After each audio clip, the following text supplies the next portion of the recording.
This morning, the Panama Canal, a critical trade route for the U.S., is in the middle of a major traffic jam.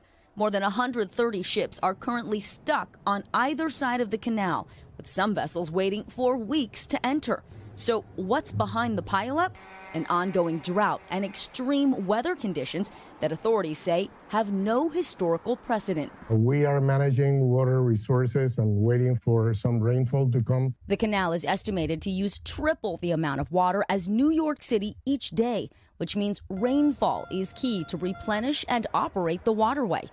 Earlier this month, authorities capped daily transits across the canal to 32 vessels, down from an average of 36 under normal conditions. Most of the ships caught in the backlog are bulk cargo or gas carriers, with many of them headed straight to U.S. ports with popular goods. Most of the things you find at Walmart, Costco, Sam's Club, Target, these ships are so humongous in size that they can be up to 4 or 5 times the length of a football field. The U.S. is the largest user of the Panama Canal, representing 73% of its traffic, totaling about $270 billion in cargo each year. But the low water levels are now taking a toll. Recent restrictions on the canal, including added premiums on heavier ships, are forcing many companies to transport fewer items, potentially leading to emptier shelves and higher prices in stores nationwide. That snowball effect will impact goods that you thought would be here in August, may arrive September and October, and that could lead to a small increase in price. The bottleneck in Panama, reminiscent of previous delays at other major shipping routes. In 2021, a massive container ship completely blocked the Suez Canal in Egypt for days, bringing traffic to a standstill. Later that year, an unprecedented supply chain crisis left dozens of vessels waiting to unload their cargo in the busy ports of Los Angeles and Long Beach, right near the holiday season.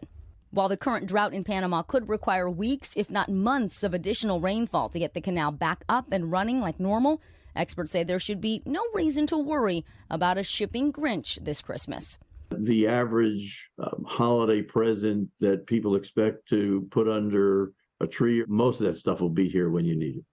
So then, Vicki, what consumer items can we at least expect to be impacted by this pileup? Yeah, Chanel, so because of the weight restrictions that are in place at the Panama Canal, experts say it's the heavier things like the refrigerators, the washers, dryers, even raw goods like countertops and flooring, that will take up to an extra month to arrive. When it comes to your everyday goods like groceries, the good news here, a lot of the big box retailers have like sturdy, strong supply chains, and so they should still be able to keep us well stocked. But the longer this pileup goes, the more likely we may have to pay more. I mean, doesn't it feel like, though, this is happening far more often than it used to? Well, that Suez Canal situation back in the day, but you talk about weather, climate change, you know, they just haven't had the rain, and if you don't have the water levels, the ships can't go.